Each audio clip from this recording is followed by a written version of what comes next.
Last week was our first playoff game, and my plaque psoriasis was so itchy under all my gear. Sometimes just thinking about scratching could take me out of the moment. And then my doctor told me I could get clearer skin with a pill called Otezla. Otezla apremilast is a prescription medicine used to treat adult patients with plaque psoriasis for whom phototherapy or systemic therapy is appropriate. Otezla can help you get clearer skin after just 4 months. Okay, ready for the next game. Talking to my doctor about a pill was a total game changer. Don't use Otezla if you're allergic to it. Get medical help right away if you have trouble breathing or swallowing, swelling of the face, lips, tongue, throat, or arms. Severe diarrhea, nausea or vomiting, depression, suicidal thoughts, or weight loss can happen. Tell your doctor if any of these occur and if you have a history of depression or suicidal thoughts. Live in the moment. Ask your doctor about Otezla. Call 1-844-4-OTEZLA or visit Otezla.com for prescribing info about cost, and more.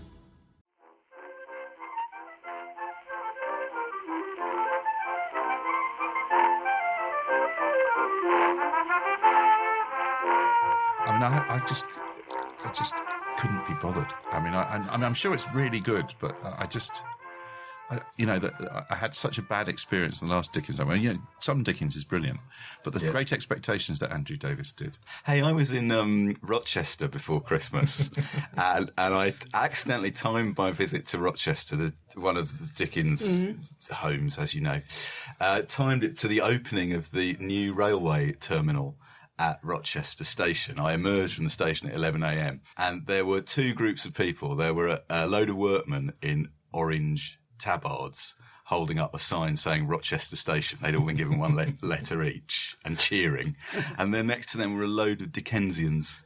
So loads of Mr. Pumbletukes and... really? Micawbers. Mr. Micawbers, yeah. Yeah. Yeah. There's a big thing in Kent. Is it sort of cosplay Dickens? That's kind of... Yeah, it's exactly what it is. Really terrifying. Yeah. Well, that's what Dickensian is. It's cosplay Dickens. Cosplay Dickens. Let's throw a load of Dickens characters in together and see what happens. Right, but it's on, there's 20 episodes of it. Which is a huge commitment. Yeah. Which is one of the things that we They've built a massive set, haven't they? They've basically recreated Dickensian London. It just looks to me like it's the Doctor Who set, isn't it? Yeah. It's like for every episode of Doctor Who that's set in the 19th century. That's why I like Peaky Blinders, because I think it's got integrity. I don't think... Because it looks like Birmingham in the 19th century. It needs to look like Birmingham in the 1970s. That would be a show. The Bullring, The Bullring, yeah. Get knocked down, of course. I know. Hello and welcome to Backlisted. We're coming to you this evening from the kitchen table of our sponsor Unbound, the website where readers and writers meet to create great books. I'm John Mitchinson, publisher at Unbound. Hello everyone, I'm Andy Miller. I am the author of The Year of Reading Dangerously. We're very pleased to welcome here today, as usual, Mathew Clayton, publisher and literary mole. More about moles later. And our special guest this week is Laura Thompson, author of an acclaimed biography of Nancy Mitford, Life in a Cold Climate, and also biographies of Agatha Christie and Lord Lucan. Welcome, Laura. Hello. But as usual, we start where all these podcasts start with the question, Andy, what have you been reading? I want to pick up what we were talking about last time. I've been finishing Finnegans Wake. I've finished. Thank you, everyone. Thank you. Extraordinary achievement. The very definition of a smatter there. Thank you. Thank you. Polite applause. Polite applause. I finished Finnegans Wake. I finished it the day after Boxing Day. I did read it on Christmas morning. I did read it on Boxing Day, and I finished it.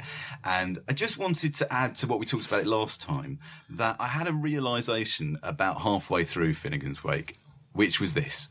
I reckon I understood probably 10% of what was happening. But the 10% that I understood gave me enormous pleasure. And actually, the sense of achievement of having read it has given me great pleasure as well. But I've sort of wanted to say to people that Finnegans Wake, I ended up feeling wasn't a book that people ought to be scared of, because... in a way, the only person who could ever fully understand Finnegans Wake is the man who wrote it. Sure. And he died in 1941. I don't believe anyone can understand that book fully other than its author. And therefore, that's not a reason not to read it. That's a reason to read it. You should feel happy to just And not a reason not to enjoy it. Yeah, take what you can from it. And you don't read it and think... Take 10%, is that what you're saying? Take your 10% and flee. The point is, you don't read it and think this is pure gobbledygook or pure rubbish. You can sense a genius guiding hand behind it. And whatever you take away from it, you should be happy to take away from it. It seems a weird thing to say, but having finished it, I can imagine reading it again and getting more from it, you know? Well, is that not our shared definition of literature? It's a book that on the third reading you get more out of it than you did on the first, as opposed to most of the stuff you read. I can also see that Finnegans Wake is a book. I see why people spiral down into a vortex of never reading or indeed thinking about anything other than Finnegans Wake. So anyway, I finished that. Hurrah. As a break from reading Finnegans Wake, and also because I watched over Christmas on the telly. Sorbet. So the adaptation of Agatha Christie's And Then There Were None. I'd forgotten, Laura, that you'd written a book about Agatha Christie. So this is wonderful. So I watched And Then There Were None. Yeah. I watched the first episode and I bailed after that. Yeah. I really didn't like it. Loads of people I know so really glad loved you didn't it. like it. I was so style over content. It was awful. Anyway, I'm so glad. So I decided that I would read Third Girl by Agatha Christie. So I've been reading Third Girl by Agatha Christie. For anyone who doesn't know this book, it was, which there may be some, it was written in it was published in 67 and written in 66. So, Swinging London. And it's her Swinging London novel. It's Agatha Christie in miniskirts. It's Poirot. Yeah. It's Poirot talking about ZLSD and Z pep pills. And what's brilliant about it is it's got like quite a few Chelsea Bohemians and Dolly Birds, and all the Chelsea Bohemians and Dolly Birds speak like characters from a 1930s Agatha Christie novel. Now, I'm going to come in and defend my girl here, because I was just about to say, I think their lingo is quite good. Yeah. I think no, you really don't think? I have to declare an interest. I probably love the 1960s more than anything else, more than my own family. So I'm kind of very tuned in for the bum note on that. Yeah. But there's also, I just must add one thing about it, that I liked it. I did enjoy it. It was a relief after Finnegans Wake to go from Finnegans Wake. It sings along, doesn't it? I had a go to it. I quite enjoyed it. I'm not a huge aficionado. Did you read it with the assistance of ZLSD? I wish I had. Finnegans Wake is kind of like literary LSD, isn't it? Yeah, I was going to say there's a logic to the hallucinatory quality of that's Very implicit within Very Third true. Girl. I think I shall write a comparative study of the two books. I think that would be rich. Yes, rich. Is there any evidence that Agatha Christie had ever struggled with Finnegans Wake? There's no evidence. No. I like to think she did. Her brother was a drug addict. Really? There you go. Anyway, while I was reading it, I was thinking there was a specific bit quite early on where they're talking about Hercule Poirot's moustaches, his famous moustaches, and for some reason, Did he have more than one? you call them moustaches? Do you? Yeah. I think that is true. If only Nancy Mitford were here to correct us. Anyway, I was thinking. So the image came into my mind of that photograph of Marcel Proust reclining, and I got stuck in my head that if you substitute the name Marcel Proust for Hercule Poirot, first of all, you get the brilliant image of Proust going around solving crimes via aesthetics, which I thought would be great. But also, I got to this passage. I'm just going to read this out. This is unbelievable. Listen to this. This is the start of chapter 15 of Third Girl. And I'm changing the name here to Marcel Proust.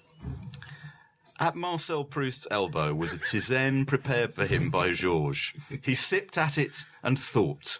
He thought in a certain way peculiar to himself. It was the technique of a man who selected thoughts as one might select pieces of a jigsaw puzzle.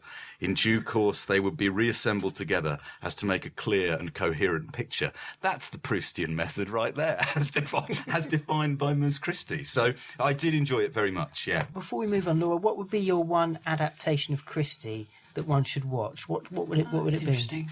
Well, I mean, most people raved about that, and then there were none, because I do think, Andy, I am going to say here, because there is this idea that she is, stuck in perpetual 1932 with Vicar and crumpets and all that kind of thing. And I do think she covered her century more broad-mindedly than she's sometimes given credit for, and I do think... I take your point about the 1960s lingo. Of course, she was in her late 70s when she wrote that book. But I think there is a kind of feel for. I thought it was quite sassy, some of the dialogue. Yeah. She's game. That painter's, he's got that sort of Simon D. campness about him. He very much has. He's a peacock. He's described as a peacock with lavish hair. Yeah. So I used to work for one of those. Another story. I had recommended to me the novel that she wrote after Third Girl, which is called Endless Night. No, that's brilliant, but not well adapted in answer to your question. But I mean, I don't really like any of them very much. I didn't really like the David Death on the Suchet. Nile. Which Is that one? Rita Ustinov On one? Rita Ustinov, and it's a bit of a gang show, isn't it? On every Christmas. Yeah. No. I think the problem with Agatha Christie is almost certainly, it seems to me, the adaptations, is they're the ones that get dated. I was quite struck picking up Third Girl and kind of enjoying it. I mean, I know it's a pathetic thing to say, but she's a really good storyteller. Is she a master? 2 billion copies. Hold the front page. Is she a master storyteller? I think she probably is. Actually, yes. Yeah. No, I think the adaptations, they either go for that sort of Art Deco, everything, Yeah. you Period know. piece kind Burr of. Island. Exactly. Yes, that's it. Or else they'd go down the and then there were none. Now, Agatha Christie didn't know that people had sex, so we better put in as much as possible, which is it's just insanely OTT, although people seem to like it. I think you and I are the only people who didn't. So you, me and Danny Baker are the only people who didn't like it. Good man. I once made a terrible error about Agatha Christie. I said she played tennis in the nude, and it turned out that was Enid Blyton. It's an easy mistake to make. Not so. John, which brings me effortlessly. And what have you been reading? I'm sadly about as far away from Agatha Christie and Enid Blyton as it's possible to get. I've been reading a book by Roberto Saviano, the Italian writer, called 000, which is a very, very strange, odd, powerful book about the cocaine trade. To give you a flavour, the line on the cover is, when you look at cocaine, you see powder. When you look through cocaine, you see the world, which you think is, well, quite a big claim, but nowhere near as big as the claims as Saviano makes. Now, you should know that Saviano wrote a very famous book called Gomorrah, and this so enraged the Italian mafia that he lives under permanent house arrest. And can't go anywhere without armed guard. So he is a brave guy in lots of ways. Can we call him the Salman Rushdie of cocaine? Yes, you could say he was the Salman Rushdie of organised crime. Or of organised crime. I like Salman Rushdie. He likes hanging around with Bono. Yeah, he's got 1 million Twitter followers now. He's a big. Right. I mean, so there are certain issues with this book. One of the major issues with the book is that it's written in a kind of sort of rhapsodic, not quite sure whether it's sort of works or not style. There are some brilliant passages in it, but you begin to notice that there's not a lot of what you would call sourcing. There isn't a lot of, and also it's incredibly confusing. I mean, the cocaine trade is disgusting and terrible.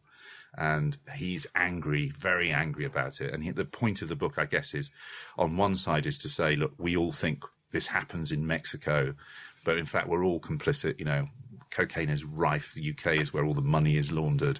It's one of the huge export markets for cocaine. But at the other side, it's a kind of a terrible sort of top trumps of cruelty. I mean, the book is full of the most awful and disgusting stories of excessive cruelty. But there is a kind of weird thing that happens as you realise that you kind of lose the names. It's just one strange El this and El that and El Loco and El Chapo. And he makes the most extraordinary claims, you know, sort of saying that a meeting of the Mexican cartels was the origin of the modern world. At some point, he also says that there's no market in the world that brings in more revenue than the cocaine market, and you feel like saying, mobile phones over $1 trillion. So he's making a kind of slightly sort of hysterical case.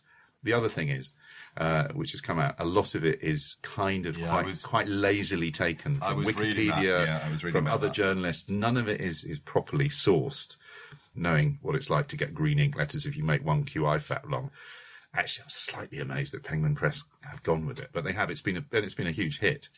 It's powerful. I mean, I don't think the guy's a bad guy, but and he's kind of compared himself to Capote, sort of saying, well, you know, I'm obviously literary. I'm obviously doing something. Anyway, I'm not going to be buying this for everybody for next Christmas, but it certainly was a really interesting kind of corrective to turkey. In fact, my case, goose, and all the other Christmas festivities. Dickens he ain't. See, my problem with this book is books about cocaine fall into the category, for me. I know what's coming. They're just bloke books. I don't care how good it is or bad it is. I'm just never going to read it. I found a review of this book online that says a 5-star review, and it said, "This book is essential for anyone with even the slightest interest in the world at large." So I thought, well, that's good. That lets me off the hook. Narrow. It's no way. biographies of Joe Strummer and books about football. I saw Goodfellas 25 years ago too, but I got over it. I agree with you. There's a lot of terrible bloke stuff out there. I think Saviano is more just because of the strangeness of his life, and I think Gomorrah, which I've also read, it was an interesting book. Although it was afflicted by the same problems. But yeah, I'm not sure about this kind of hybrid non-fiction. Yeah. And I'm thinking, Laura, when you're writing a biography of somebody, you have to make sure that your sources are. I, as a reader, don't want to be told, "Oh, I made quite a lot of it up." Do you like the reimagined dialogue that you find in lots of non-fiction books these days? Where they imagine that they were there in the scene and they'll report dialogue of something That's shocking, isn't it? Yeah, I find it hard to accept, I suppose. It's like Jean Plaidy. Oh my God! Jean played in Gak. Roberto Saviano, you are the Jean Plaidy of powder. Anyway, well, I think probably that's enough on what we've been reading. I think we should move hurriedly on to the core, the meat of the podcast, which is Nancy Mitford's novel, The Blessing. Andy, will you do the blurbing, please? The now traditional backlisted exercise, Laura, of regardless of the quality of the book, in this case, Nancy Mitford's The Blessing, we always like to, rather than précis the plot on our own terms, we like to read the blurb out the back, because what we discovered is blurb is a thing that wasn't ever meant to be read out loud. So, but we like to... Can I tell you a great C. Day Lewis thing about it? He said the sonnet, the detective story, and the blurb are all basically, that's the most perfect crystallisation of literary form. Did he? Yeah. What were the blurbs like on his books? Quite short. Okay, it's time now for an advert. This is the blurb on the latest Penguin edition. On the latest Penguin edition of Nancy Mitford's The Blessing. Here we go. It isn't just Nanny who finds it difficult in France when Grace, along with her young son Siggy, is finally able to join her dashing aristocratic husband Charles-Edouard after the war. For Grace is out of her depth among the fashionably dressed and immaculately coiffured French women, and shocked by their relentless gossiping and bed-hopping. When she discovers her husband's tendency to lust after every pretty girl he sees, it looks like trouble. And things get even more complicated when little Siggy steps in. Mark of ellipsis. The Blessing is a hilarious tale of love, fidelity, and the English abroad, tailored as brilliantly as one of Dior's new look suits. I think that's cruel as a man who has to write blurbs every day. Oh, we've all had to write blurbs. I feel that's unfair for the poor person that had to write that. I've struggled with blurbs. Everyone's struggled with blurbs around this time. I think the thing about blurbs is that very few people actually read them in depth. The trick to them is to create something that whereas your eye glosses over quite quickly, you see certain key signifiers that you think you might enjoy. So it is a little bit unfair, Matthew, but try not to worry. I'll try not to. They're pitching it as sort of chicklet, aren't they? They very much are, yeah. Which is jolly interesting because she is, in a way, she has got that slight chicklet aspect to her, Nancy. She does sort of chat onto the page, rather than apparently write a sentence. It does. One of her friends said her books read like an enchantingly clever woman telling a story down the telephone. And that is very good. But with her it's a knack, because there is actually quite a lot more going on. But she's got this, particularly by her mature style. This is her 7th novel. She wrote 4 sort of more immature novels. Then she wrote The Pursuit of Love, which I think is her best. Then she wrote Love in a Cold Climate. Then she wrote this one. And she's in her 40s by this time, and her voice by this time has got this wonderful ease you feel so comfortable with. Can I just interrupt? Just a bit of context around that. It's quite interesting. I think that it's significant that The Blessing is the third novel that she writes in a 6-year period. Yeah. And that the first of those 3 novels, The Pursuit of Love, was a huge bestseller when it was first published immediately. It was sensationally successful. 2 years later, Love in a Cold Climate, similarly successful. So this is that difficult third novel in 6 years. As I say, she'd written these 4... she wrote her first book when she was about 25 or something, Highland Fling, and they were sort of 1920s, you know, sub-Evelyn Waugh, but good. You know, Pigeon she Pie, had... was that? Pigeon Pie, yeah, is a phony war novel, and she's like, what was your phrase about Agatha Christie? A master storyteller. Yeah, master She's got storyteller. the gift of readability. She had it from she just has. So The Pursuit of Love, which is more or less autobiographical. It's the story of her family.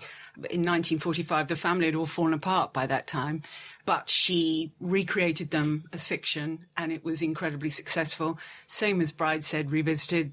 They came out more or less at the same time, and they're conjuring a world that was falling apart by that time, but the people still responded. Love in a Cold Climate, again, set in the world of English country houses, all that kind. And then she herself had moved to Paris after the war and stayed there until her death in 1973. And she started writing about France. And I think people just felt that was less innate. You know, she wasn't innately producing something that was her own from her core, if you like. It was a world that she'd kind of fallen in love with later on. And I think Philip Hensher said her relationship with France is intricate but not deep, which I think is a very good way of putting it. And there is this slight sense in The Blessing of, oh, I'm in France and it's also lovely. Oh, my God, I'm slightly hysterical.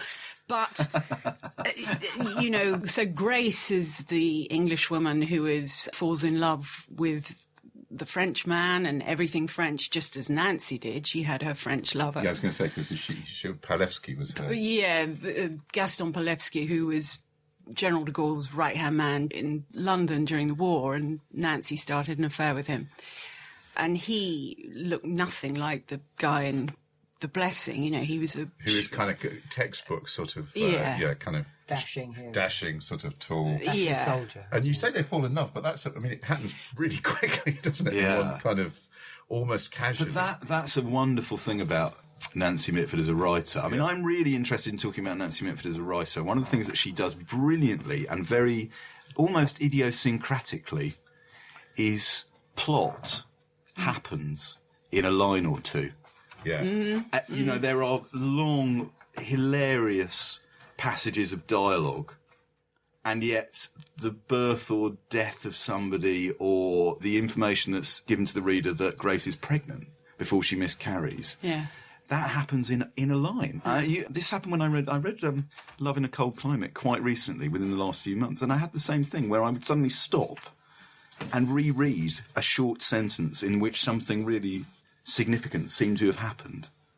I love that, but yet you don't feel the books are underplotted. You feel they are constructed absolutely to a correct set of rules that she sticks to. What I loved about it, I mean, I went in, you know, slightly my class warrior head on and said, I've got another book of bloody pointless aristocrats but actually, she writes so well. You got class warrior head. I do. You've never seen my. It may come out later. But the thing is, really looks like the bust of Marx. exactly. Don't. But the brilliant thing is that she does just hook you. What I loved about it was the sense of, you know, everything's. You know, these are very wealthy people. Grace comes from a wealthy family. Charles Edouard from France is, you know, very, very, very kind of French sort of minor aristocracy, and you feel that they're living in this sort of charmed world. But very early on, you begin to get the sense of things not being quite right. She manages this creeping sense of sort of, you know, without giving away, as they say, spoilers, the climactic scene where, you know, she decides she has to leave her husband. She prepares you brilliantly for it, and like you say, the ability to do things with utter economy. I mean, I love the line. You know, she's talking about the English that somebody talking one of the French characters. They're all half mad. A country of enormous, fair, mad atheists. Which it's kind of brilliant. Enormous, mad, fair atheists. Yeah. So I think that, like all good fiction, I mean, I think the plot is managed brilliantly, and the blessing, we should say, of the title is the child, the single child, Siggy, who is one of the most monstrous and brilliant child creations in all literature. I think it's just. I think Siggy as a character was probably my favourite character in the book. Really? Yeah, as a brilliantly precocious, unique little monster that I hadn't encountered in literature before. It was terrific. You see, who I love is the old lady, Madame, what's her name? Rocher d'Isigny, who's 80 and gusts of sexuality. Yes, exactly. She's so sexy, and she goes to that English dinner party, and they all want to show off their French, and because she never stops speaking English and praising everything English, she says, "Oh, the joy to wander in the Woolworth." It's brilliant. In the Woolworth and the DH heavens. She is, and I love. You see, this is I love these things about Nancy. That the people they're all about sort of 40, and she's 80.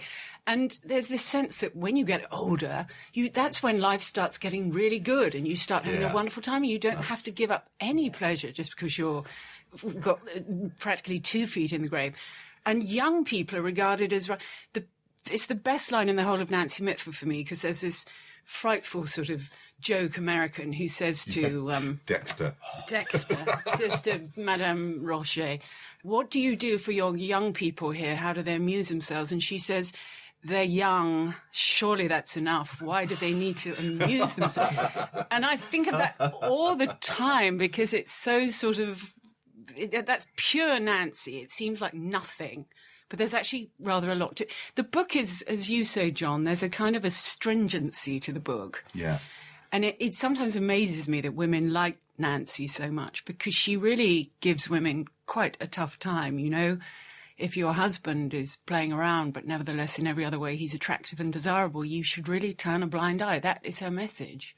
Also, but I think the brilliant thing about her as a writer in these books, if we're talking about the 3 or maybe 4 if we include the one that follows this one, Don't Tell Alfred, is I find her wonderfully democratically merciless. Yeah. She's very happy to find the feet of clay in whichever character she's talking about, even her heroes and heroines. And she's very good at suggesting to you, the reader, whether she likes them or she dislikes them. So even if she's talking about their flaws, if she likes them, she'll let you know, and if she dislikes them. Sure. Well, and when it's the American, she lets you know with a fairly heavy... She's not overly subtle about some things. Well, this is me wearing my biographer's hat, and I'm sorry if I'm going into the territory of inventing conversations here. I think there's an element... Because her own lover, Palevsky, was compulsively unfaithful, and she had to live with it, you do get a slight feeling in The Blessing of her trying to explain her own situation to herself and sort of saying, you know, if a man is everything to you, but nevertheless he has this recreational desire to sleep with other women, and if he's attractive, they're going to find him attractive too. Why can't you live with it? That was her own situation. Yeah. And everyone just says to Grace, it's your duty to stay with him. Nobody even sympathises with Grace that her husband is, as we would say, a modern woman, making a complete fool of her. It's a stern view of... It's a very romanticised book. In another way, it's a very, very realistic book. How do you live with love?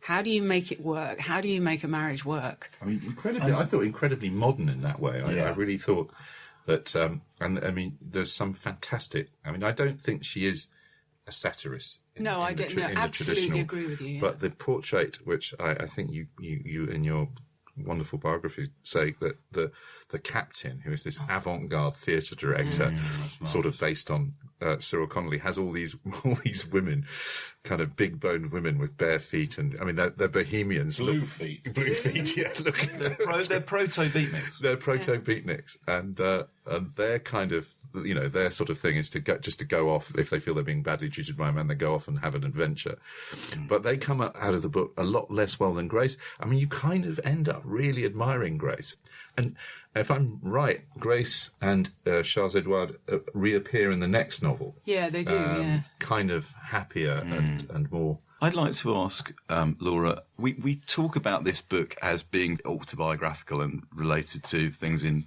Nancy Mitford's life, but if we didn't know anything about Nancy Mitford, what would we think this novel was about? I actually think of the novels of hers I've read, it's my favourite because it seems to me to be about the thing you were just talking about. Yeah. The idea that it's a challenge to an English way of looking at the world. Mm-hmm. That you were saying that Grace is never sympathised with. No. And actually that seems to me to be one of the fascinating things about the book, a constant challenging of your assumptions about what constitutes proper behaviour in a given situation. Yes, I mean, but you say it's modern, John. To me, it's... Maybe not, yeah. I mean... I think you'd be assassinated if you wrote a book like this now. I mean, I might be wrong, but... You'd absolutely be assassinated. Yeah. She really is... Why? Because it's kind of like... Because it says it's put all up right with your husband's infidelities, and if you there's that great scene, which is another... I don't know how much we can give away, but because she comes back and she confesses to her father... Sir Conrad Allingham, who... he's an old bee, isn't he? Yeah, he's great, though. She says, my basically saying, I've left my husband because he's been unfaithful. And he said, well, steady on, darling. I mean, so it seems like you're being a little harsh on him. He seems perfectly reasonable. Yeah. There's that really, towards the end of the book, too, where the woman whose name I can't remember, who is the marvellous septuagenarian, says, I presume you were still sleeping together. Yeah. So if you were still sleeping together and he was sleeping with other people, what's the problem? Yeah.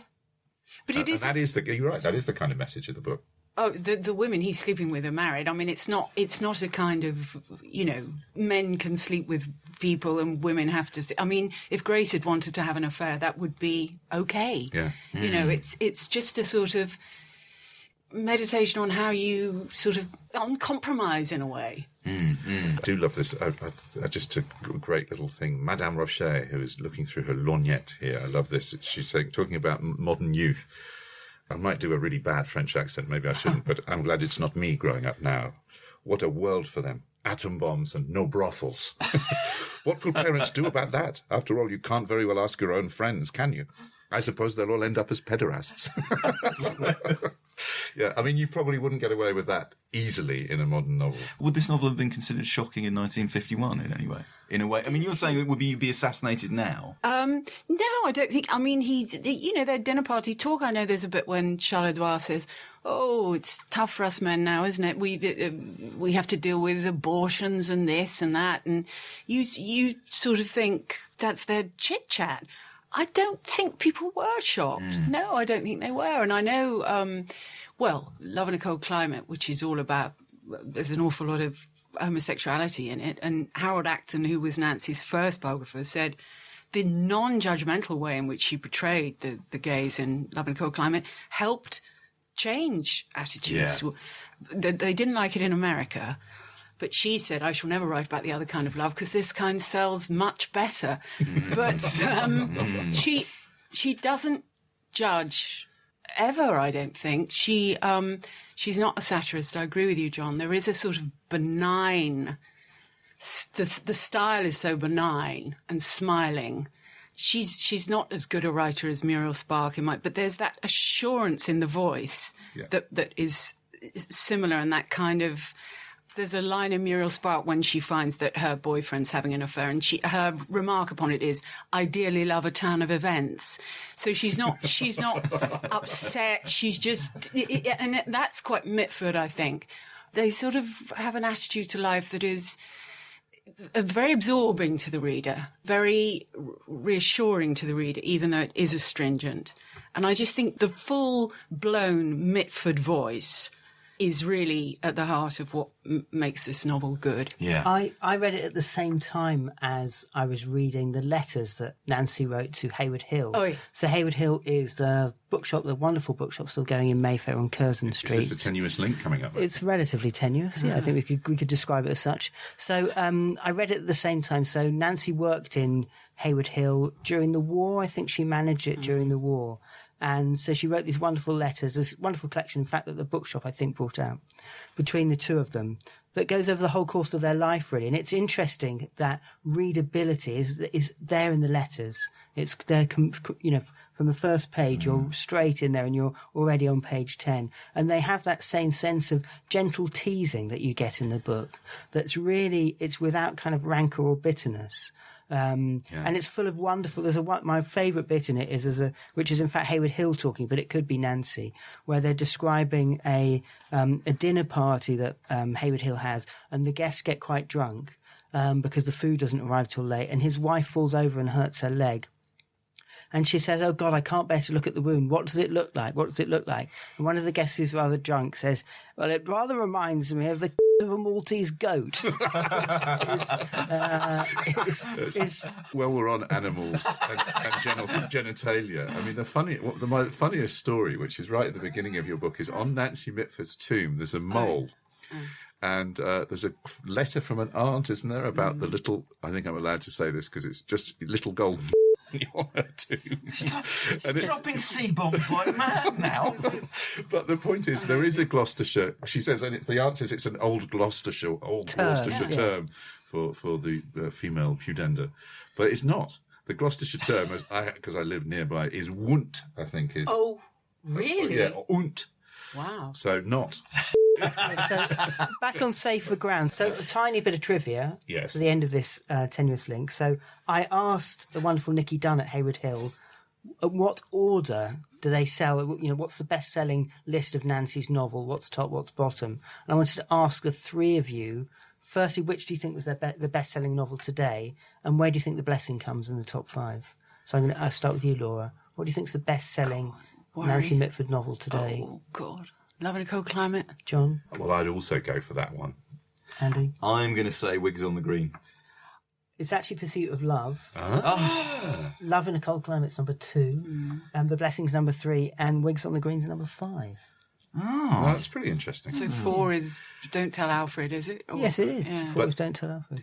In a way, Nancy's reputation surely was completely kind of occluded as a novelist by that one book that she wrote about you and non-you. That's, I mean, if you were saying Nancy Mitford to most people, and it still goes on today. Nikki Haslam is always doing this, the lists of things that are vulgar.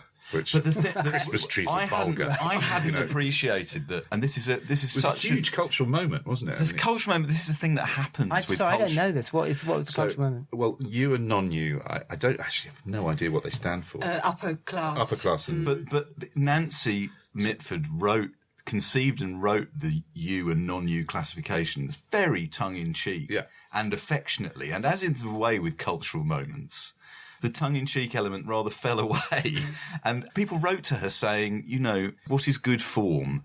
Is it good for you? Like, you shouldn't say, for instance... What's the you and non-you? Right, okay. If you might say writing paper, but I can't remember which is which. Yeah, note paper you can't say. Yeah. So pudding is you, but dessert is non-you. And it became a parlour game. Everybody was... And, of course, what people get very anxious about whether they're getting the terms right. And, of course, as Andy says, it was sort of intended to be kind of funny.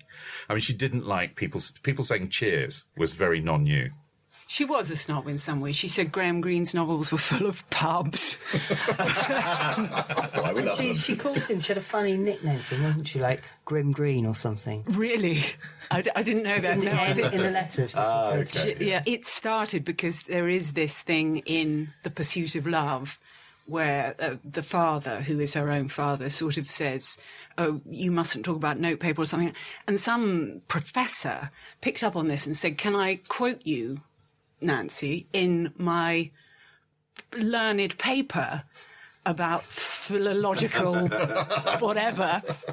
And then she said Stephen Spender, who was then at Encounter, encouraged her to write this. It wasn't even her idea in the first place, but it was the 50s by then, and people were a bit more sort of, I don't know, combative about the whole thing. But at the same time, I know the Times had an advert for a skiing party. So, yeah. Wow. Yeah, So it became a thing, yeah. Because she'd escaped Paris by then, which was probably wise, because she knew her day was over in that sense, and she could sort of plunder France instead and sell France to the English, which they always quite like. Is that one of the reasons why this is her penultimate novel? So she writes, as we were saying earlier, she writes 3 novels in 6 years, and then there's no further novels for another 10 years. Yeah, she moved on to historical biography with no invented dialogue. Are they good? I haven't read any of them. I think the Pompadour one is brilliant. Yeah. They were tremendously successful, weren't they? Yeah, in their day, weren't they? Yeah, huge. And when she was dying, she wrote a biography of Frederick the Great. I mean, she was an admirable woman, really. Completely self-taught, like her sister Diana, Moseley. They were terribly intelligent. They'd read everything. They were really very brainy women.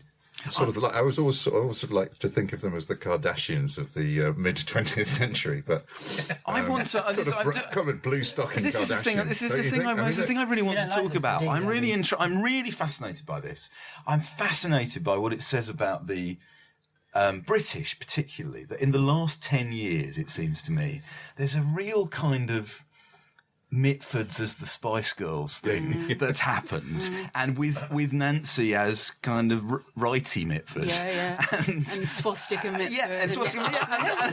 do you think that has enhanced chicken keeping Mitford? Has that enhanced or diminished Nancy's reputation as a writer? That's really interesting. As someone who's written a book about Take 6 Girls, your latest book is about all of them. Well, from that, I was asked to do it. I'm not. Is that what it sounds like? I've got pictures of them, or like a shrine to them at home or something. But my memory is, say, 30 years ago. My memory is that Nancy Mitford thought of as an autonomous writer. Yeah. Now, Nancy Mitford, one of the Mitford sisters, and in light of what we've been talking about with The Blessing, does that build her reputation? Is this book slightly harmed by the fact that we think of it as part of this soap opera? Mitford, I don't know. Yeah, Mitford industry. Yeah, it is especially living where you do, John. You must be. There's practically sort of dolls of them in the shops or something. I just think. It's true. There's a lot of Mitford. Mitford tourism is big in sort of Oxfordshire, Gloucestershire. Is she your favourite? Absolutely, without a shadow of a doubt. I mean, her sisters all hated her, I think, but she is the constructor of the Mitford myth. I mean, without her, what would you'd have someone who was obsessed with Hitler, someone who married Moseley, for God's sake, someone who was chickens. Great chicken rearer. There's always the rogue one, isn't there? The chicken rearer. And someone who married a communist and supported Stalin. Yeah. So Nancy, crazy girls. When she wrote The Pursuit of Love and sort of reimagined them through the prism of her light-filled imagination, I would say, whereas there's a darkness about some of them, no mistake. I think she made that mythology, and it's from her that we get this, what you're talking about now, the sextet.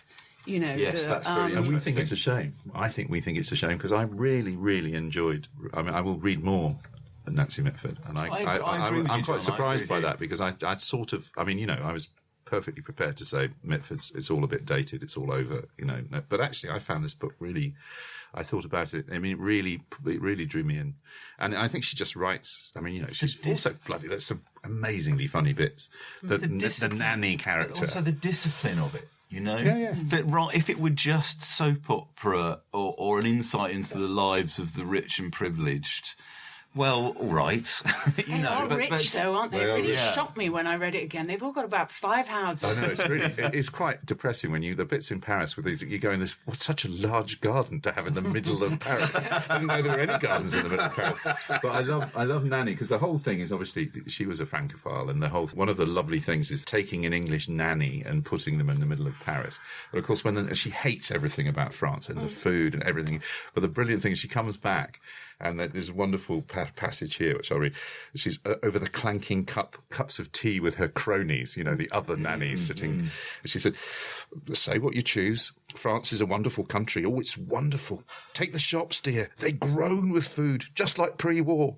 I only wish you could see the meat. Great carcasses for anybody to buy. The offal brimming over onto the pavement. Animals like elephants. They could have suet every day if they knew how to make a nice suet pudding. But there's one drawback. Nobody there can cook. It's just great. I mean, and I think the thing is, she's a great social observer, isn't she? She is, and she is so funny. She's just, you're talking about her letters. Her letters to Evelyn Waugh are sort of gut-wrenchingly funny, some of them. It's when she found her own voice, and she's completely relaxed writing to Evelyn Waugh, who was about the only man in her acquaintance who didn't snipe at her talent, actually.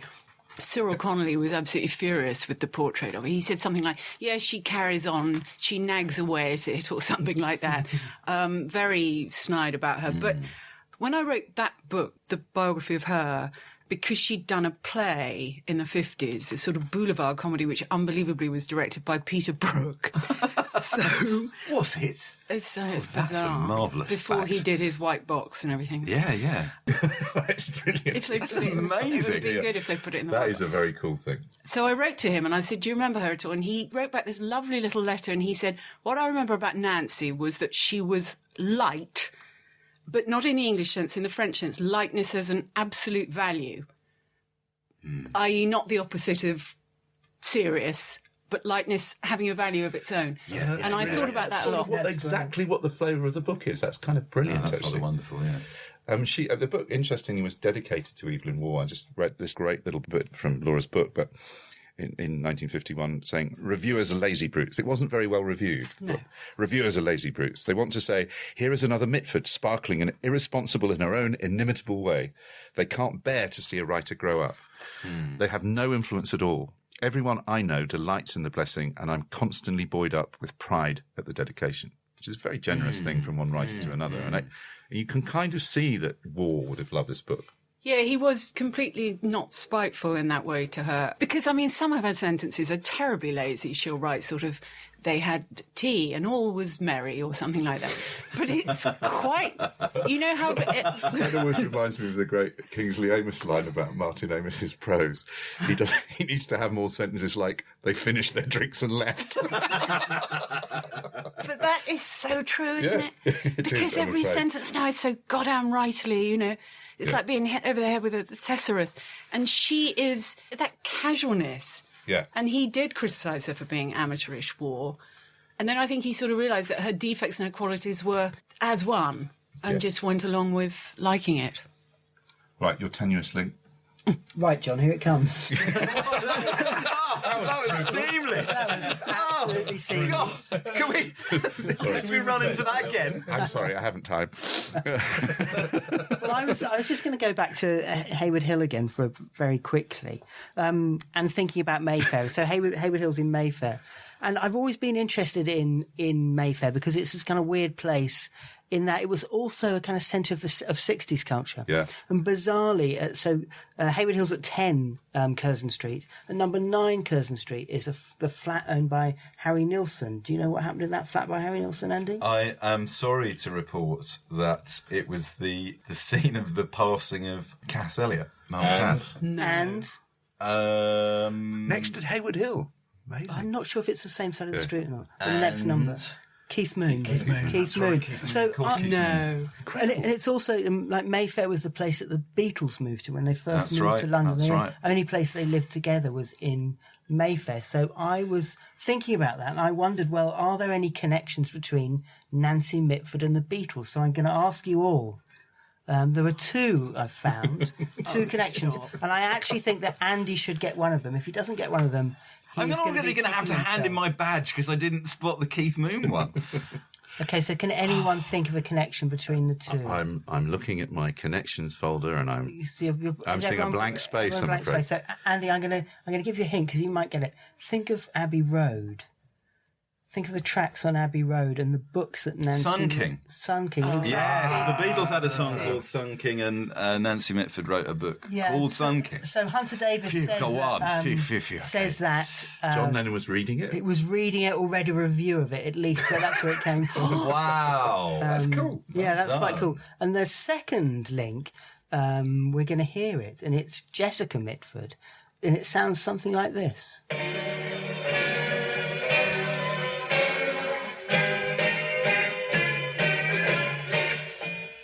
Was quizzical.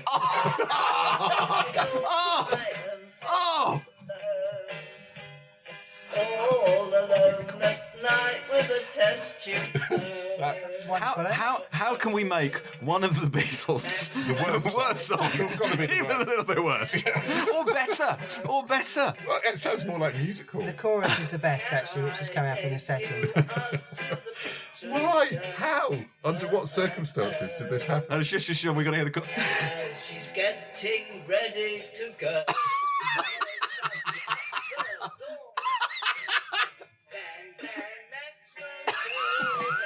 Maxwell's silver hammer. So that's it. That's my life is tennis complete. Oh, wow. Wow, that's wonderful. Oh, come on. Why? Seriously, what? So it's from 1995, extraordinarily.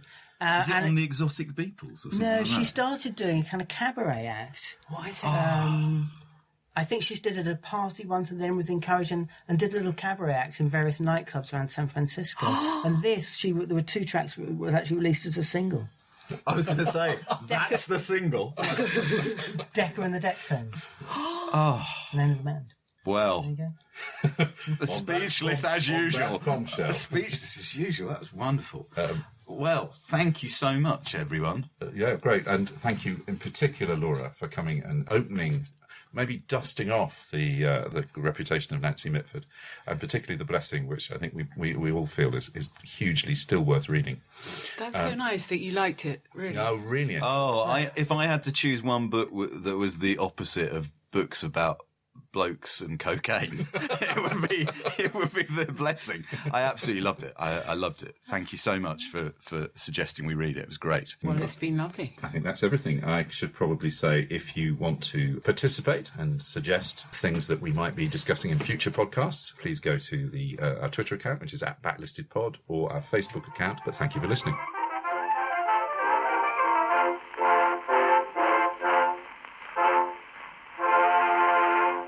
If you prefer to listen to Backlisted without adverts, you can sign up to our Patreon. It's www.patreon.com/backlisted. As well as getting the show early, you get a whole 2 extra episodes of what we call Locklisted, which is Andy, me and Nikki talking about the books, music and films we've enjoyed in the previous fortnight.